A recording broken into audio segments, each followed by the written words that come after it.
Is color saturation something that's crucial for these? You know, you said that sometimes light washes them out and you don't like that. No, I mean, the sun goes right there, and so it just casts this sort of, what do you call it? Sun beams on the thing. But I'm just thinking about the way you're using color in these, and the way you're using value to heighten color, and wondering about saturation in particular, that the desired effect is to have a, you know, really intense saturation? I guess, but I feel like I work out of gray a lot, and the paintings usually come from me just like making marks. So there's not you know, blocking in local color and then sort of adjusting it. It's sort of like a mess, and then I'm like, oh, there's a hand, and then it becomes an arm, and then it becomes a tree or whatever. So I feel like traditionally working that way, they were muddy for like years and years and years. Oh. But is the mud necessary to kind of bring the whole thing into a unity? Too. Yeah. And also there's scraping. So at the end of the day, I take a big like sheetrocker's knife and I take all the paint off, and then you lose all the details, but it sort of unifies the paint. Oh wow. Okay. And it's like that. Well, Bill Jensen does that, so I pulled that from him. And the Matisse, where the pink nude, he erased it every day and then repainted it. So I think there's a lot of you know, working in that abstract, intuitive way. The shifts happen, and then eventually it gets locked in. Like later, is that the bones are already there. Is it part of that desire to want to bring the whole surface up simultaneously? Yeah.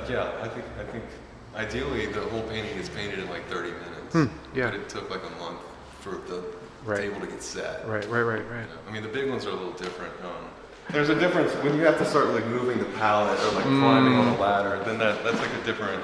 That's a different thing. When you're like, oh shit, that blue was like $80, and now I want it to be red. Right. That's just a different headspace. Right.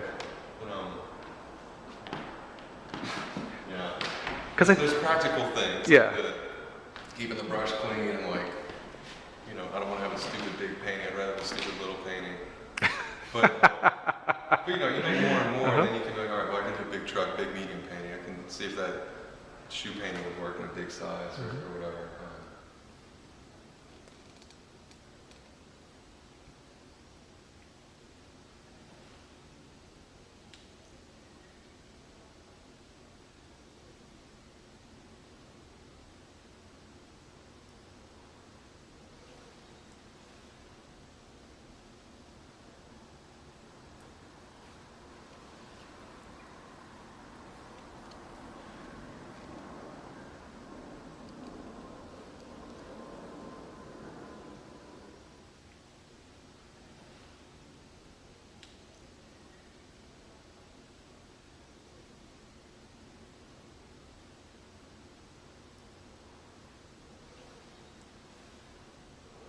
I don't know, sometimes they're sweet, sometimes they're silly, sometimes they're whatever.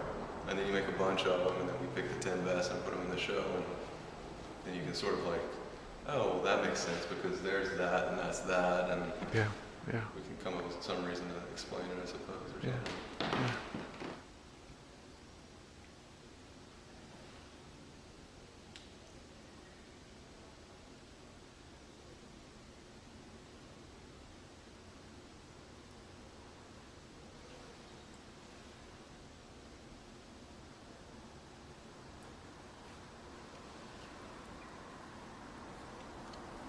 A lot of my work is about like living your life and like fear of death and like, you know, loving, you know, it's like, I want to talk about big themes, but when I went and taught last year, I noticed with 18-year-olds, when they do paintings, their paintings are all like, they do like emotional hostage taking. So it's like uncriticizable because it's like about rape or something. It's like, but the formal, you know, like I want to help you make a good painting, but you're not like, it's an illustration of a feeling. It's not like or it's like such a dark, like heavy thing. There's no room to breathe in it. When you have like, when you temper that with like with humor, it's you can talk about like really dark, meaningful, important things, but also not be a drag or not be like defensive, I guess. Right. You go in and the brushes are clean and the paint's working, and then you walk away an hour later and all of a sudden there's a painting there that came from nowhere. I have talked to a good number of not really for this project, but just maybe in general, like uh, painters who have systems for the relationships between the values shifts and the color shifts, Yeah, I don't like overt systems no, I don't do in that. ways they think about it, but you're way more. No, I've got like 12 colors on the palette, and I just kind of like, Hope for the best. no, literally, I don't, well, you know, I look around the room and I'm like, yeah, we got a lot of blue paintings, I'm gonna get off the blue for a bit, you know, and I'll try to do a yellow one, and then the yellow painting turns into a black painting, I'm like, well, that's fine, you know, that's what I want it to be. I will try to do a yellow one next time. I'm looking at Gus and I'm looking at Chunky. The paintings are all the same proportion. They're all a 7 to 8 de Kooning proportion. So that gives them also, like, it's not a piece of paper rectangle, it's a squatter rectangle, it's just all square. Right. So with that you get like Blocky. a chunkiness, like a muscularity, a sculptural, like a weight. Like Macho Man Randy Savage? Like, just, I mean, Savage came first, and then our de Kooning.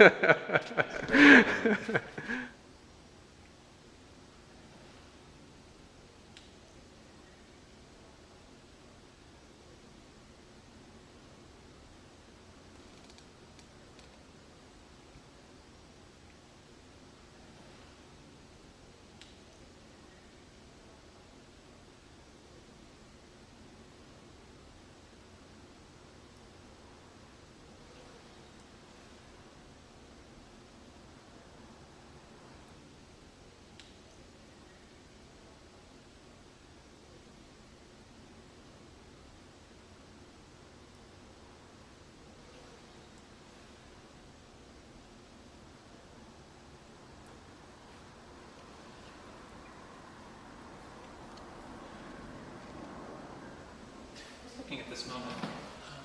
The hand shadow. Yeah, this is my favorite shadow in the room, actually. Thank you. I think it has something to do with the way that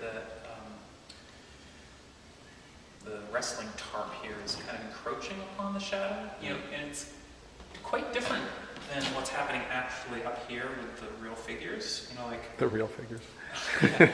you know, the atmosphere doesn't really affect their muscles. Like their muscles push back, but the shadow isn't capable of pushing back. I just felt a little more vulnerable, as though like it has a nice sensitivity to it. Thank you. Because I think of its integration there. Yeah, it is true that there's not a lot of variation for spatial reasons within that blue. So I guess that shadow becomes everything there. They might hover, or Yeah. you know, there's weirdness that happens. The dappled light that Chris is talking about is really beautiful. Thank you. In this instance, and I'd say in this painting too, it's things are starting to break apart, and I think the dappled light kind of makes the structure of the treehouse more precarious in my mind. And this guy's disintegrating, or coming together, but it seems like there's a sort of a non-congealed state at play.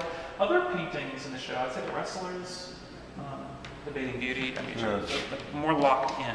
Totally. Do the paintings that have disintegration in their DNA, are those darker paintings? Because you talked about the dark edge of humor. Well, is disintegration something that is horrifying, or it should like a trigger for, oh, there's darkness. Think like the noonday sun is falling apart. Like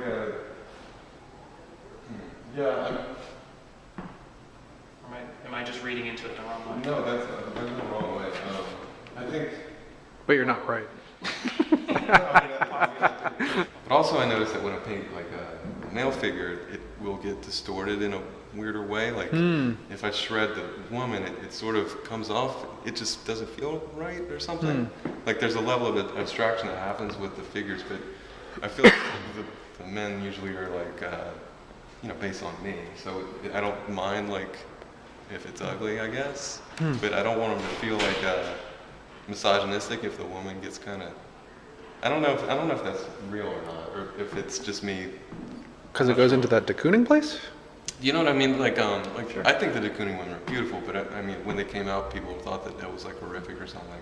And I'm not sure if that's real or if that's just my taste or if it's just sort of like when the sun shines, the lines are crisper. I'm not sure, but I do notice that, you know.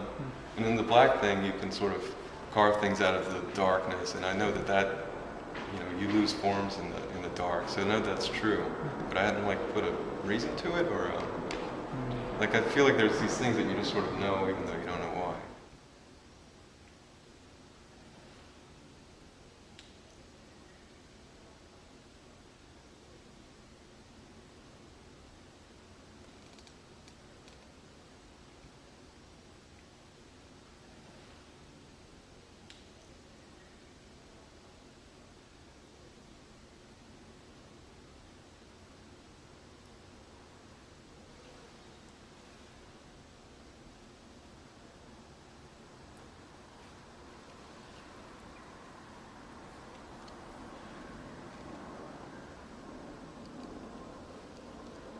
I used to do like purely abstract paintings, and then before that I did paintings of like models and setups or whatever. And I wanted to make my own paintings, you know. I wanted to make stuff that felt like art or felt real. And I couldn't admit to myself that what I wanted to do would be valid. So it's like I want to paint about like getting drunk and chasing girls around. Like that doesn't sound good, like in a fake critique class. But then, you know, you make shitty paintings that address what you want to talk about, and then eventually, I'm like, well, that's not a bad way to draw an arm, you know, like, I sort of found a spot at the end of it, like, after making, you know, 15 years of shitty paintings, like, it's like, that painting I wouldn't want to show to people. I don't know. And it's like, it feels like it's me, and I kind of, like, tell jokes sometimes, and think about death, or listen to metal, like that. I like to go to the beach and go to the pool. I don't know.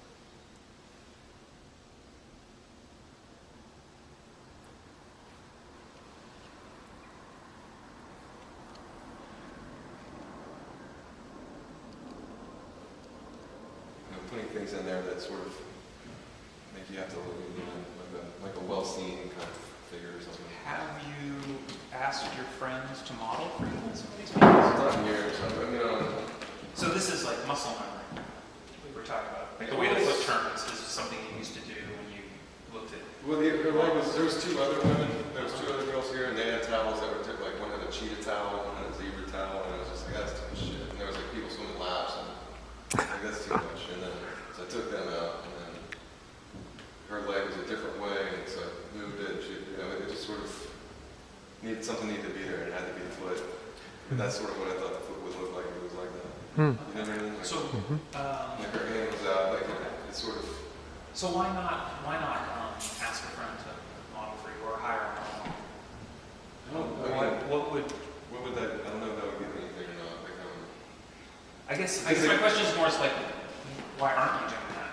Like, what is possible without you know, I think I'm not interested in getting it to look like the model. I'm more interested in the painting a little bit. So I don't know that the model can make it. Like, Is that because you have that muscle memory back there? I mean, did you do a lot of figure painting? yeah, I've done a ton. So you would slip into that. I've got like years and years of like a model and a setup. Like, Yeah. but it doesn't. I don't know that that has anything to do with anything. Like, Right. at all. So there's a skepticism. No, I don't trust it. I mean, I feel like it's sort of a limitation or something. Like, I could put whatever I wanted in the painting, or I could hire a model and put only that. Like, Right. Or like feed off of it. Like, well, I don't know what she would give me. Like, Right. Are it's you not a trying portrait. to, with the imagery, are you trying to combat some of the stuffiness of academic figure painting? Yeah, I mean, I don't have anything to do with that at all. Right, but you're actively trying to not have anything to do with it, not passively. Yeah, but I mean, I got a painting of a tree, and there's a still life painting around the Yeah, there. yeah. So unless it's beer cans, you're like fucked, right?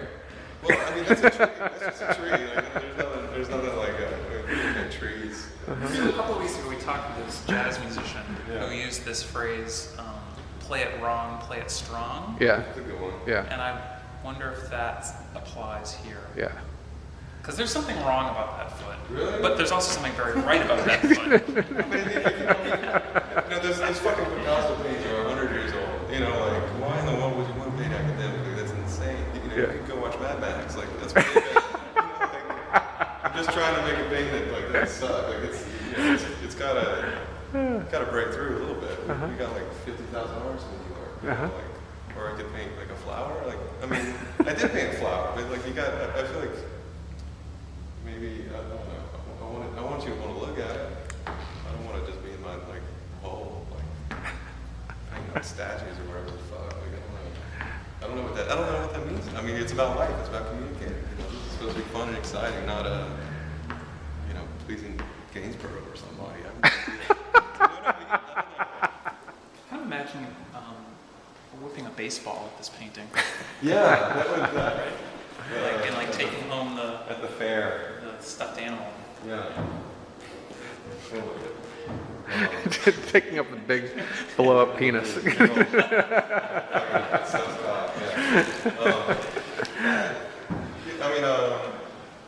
Yeah, like I was looking at Hockney, I was looking at Jonas Wood, I was looking at Daniel Heidekamp, I was, looking at Matisse, looking at Beck, looking at whoever.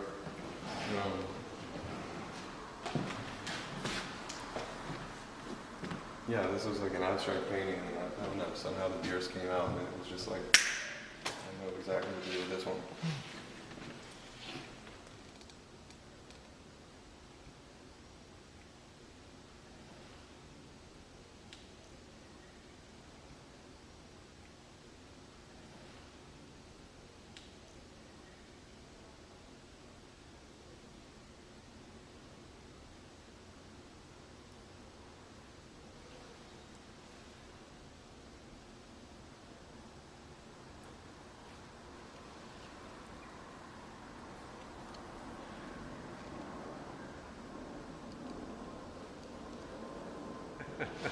No, my dad has an orange beach umbrella, and like where we go to the beach in Florida every year, everybody has blue umbrellas, so that's that way you can always find them on the beach. So there's my story. And there happens to be some girl walking in front of us. I'm trying to see him. Maybe there's a lot of butts in the paintings, so I gotta find a way to justify. So when you make a painting that's I mean, that one's pretty straightforward. That's almost academic in a way. I get the sense you like women. Yeah. And when you paint a painting like this, does it change the way you move the paint around, as opposed to when you paint something maybe less sexually attractive? I guess there's an energy that you've got, and it's not consistent, right? But it's frequently charged. Yeah. I'm sort of wondering about like when desire enters into the image. Right. Does the paint handling? Yeah, you get too precious and you start to fuck it up because you're trying to make her pretty, and I feel like that can sometimes be a thing. Mm-hmm. Like you sort of sacrifice things like trying to be nice. Huh. I don't know. I mean, yeah. I mean, you paint a banana different than you paint a head, different than you paint a fire can or whatever. I don't know. Like everything. There's a democracy, but there's also. I mean, you are. I don't know. It's. Is your touch from painting to painting something you worry about, or have any anxiety about? No. I have lots of anxiety, but not about painting. Is this Kurt Cobain? That's Kurt Cobain. Okay. Yeah, there's a picture of him in black and white smashing a guitar, and then I've been painting flannel shirts a lot, and then I thought it'd be funny to put a Daniel Johnson T-shirt on. So that one sort of comes from an image I'm aware of. Like that happens. Like there's like I look at like stuff online, find pictures, and it felt like the thing to do, and it looked okay, and so it got to stay. Well, it's like it's still a mystery.